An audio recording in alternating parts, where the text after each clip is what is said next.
Hello, everyone, and welcome back to Everyday English Talk. This is the place where learning English feels calm, friendly, and most importantly, possible. I'm Emily. And I'm James. I'm so happy to be here today. Emily, I have to be honest with you. I've been thinking a lot about our journey lately. Oh, what's on your mind, James? You look like you've discovered a big secret. Well, I was reading an interesting article this morning. It mentioned something that made me think about our last talk. They said language learning is exactly like building a house. A house? That's an interesting metaphor. Tell me more. I guess if you don't have a strong foundation, the whole thing just collapses when the wind blows, right? If the base is weak, the roof can't stay up. And Emily, I was thinking about our listeners right now. I wonder if they feel the same way. Imagine your English journey as a house. If you look at your construction site today, are you building a solid brick wall every day, or are you just throwing sand around once a week? That's a powerful question, Emily. And you know what the problem is? Many students, including us and many of our friends listening, focus on bursts of study. Before we continue, friends, we have a small, friendly request. If you enjoy our conversations and find them helpful, please press the like button and subscribe to Everyday English Talk. When you subscribe, you learn with us every single week. And if you know someone who feels tired or frustrated with English, please share this episode with them. Let's support each other and grow this community together. Okay, James, let's go back to our house metaphor. Where were we? We get super excited on Sunday, study for 5 hours, and then we do nothing until the next Saturday. It's so tempting to do everything at once. That sounds like me last week.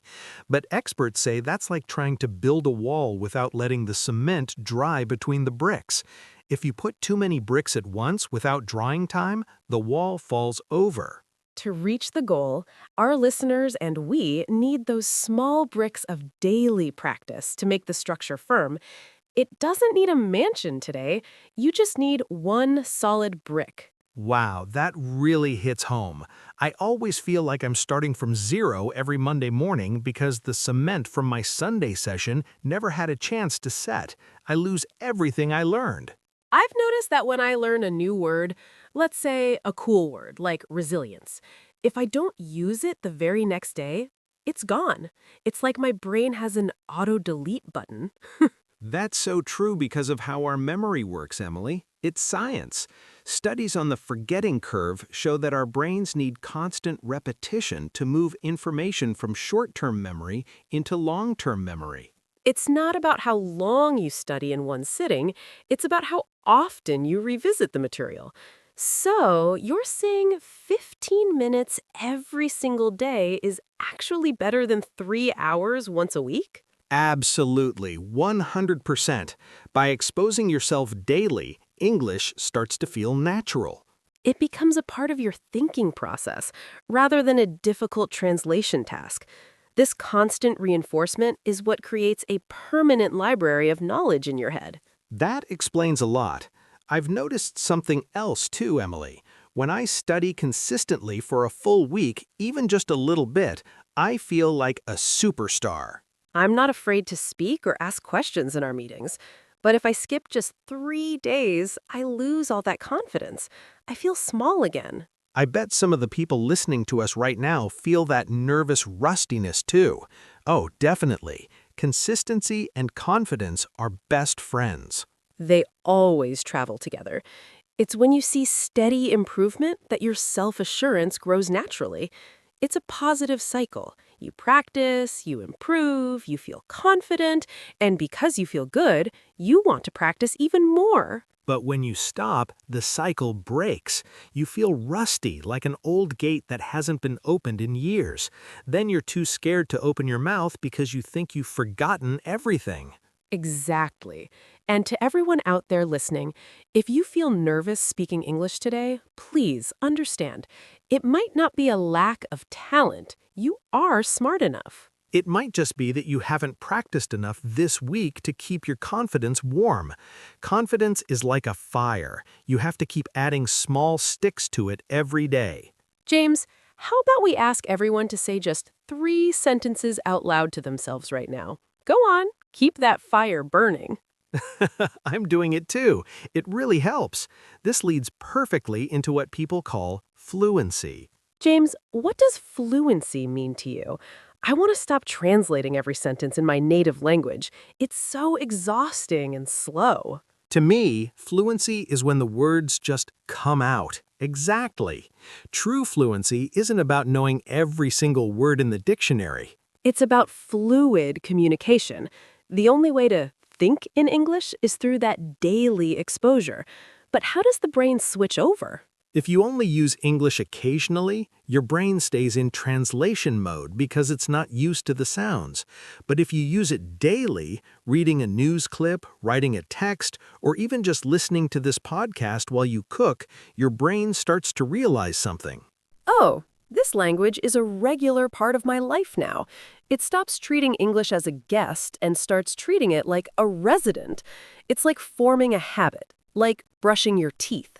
You don't wake up and think, am I inspired to brush my teeth today? You just do it because it's part of who you are. Precisely. The goal is to avoid burnout. We want manageable, steady progress. We shouldn't try to climb the whole mountain in one giant leap. I love that word manageable. Sometimes English feels like a giant, scary mountain covered in clouds. But if we all just focus on the small path right in front of our feet every day, it's much easier to reach the top without getting tired. James, do you ever feel like you're listening to English for hours, but you still can't speak? That's because of the difference between active learning and passive learning. Wait, isn't all learning the same? I thought just having the TV on in English was enough. I wish it was that easy. Passive learning is great for your ears, but active learning is what builds your speaking muscles. So what does active learning look like in real life? Do I have to do boring exercises? Not at all. It's about interacting with the language, like repeating a sentence you just heard in a movie, or writing down 3 words and making your own sentences with them. Oh, so it's like the difference between watching a football game and actually kicking the ball. I get it now. Exactly. You need both, but you can't build a house just by looking at bricks. You have to pick them up and place them. I've been a sofa learner for too long. I need to get out there and actually use the words I hear. Even a small change helps. Next time you listen to us, try to pause and summarize what we said in your own words. James, I have a question from a listener. They say, I've been studying for months, but when I try to speak, my mind goes blank. Ah, that is the famous silent period.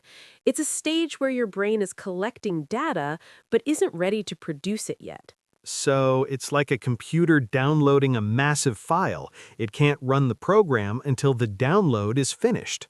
Exactly. Your brain is busy organizing grammar, sounds, and vocabulary behind the scenes. But it feels so frustrating. People think they aren't making progress. I know, but they are. If you keep laying those daily bricks, one day the download complete message will pop up and the words will start to flow.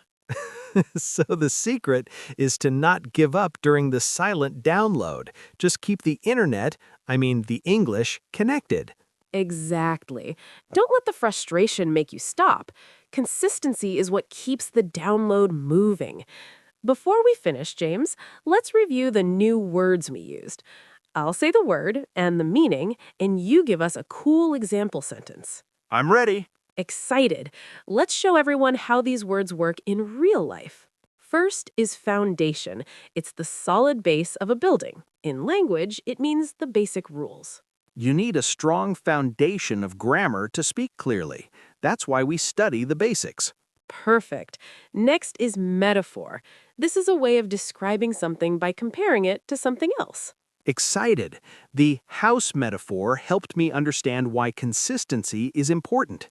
It's like building brick by brick. That's so true. What about burst? It means a short, intense period of activity. A burst of energy is good, but daily work is much better for your English. Don't just study once a week. A good one. Next is resilience. This is the ability to stay strong or recover quickly from difficulty. Excited. Learning a language requires a lot of resilience because it's not always easy. You have to keep going. I love that.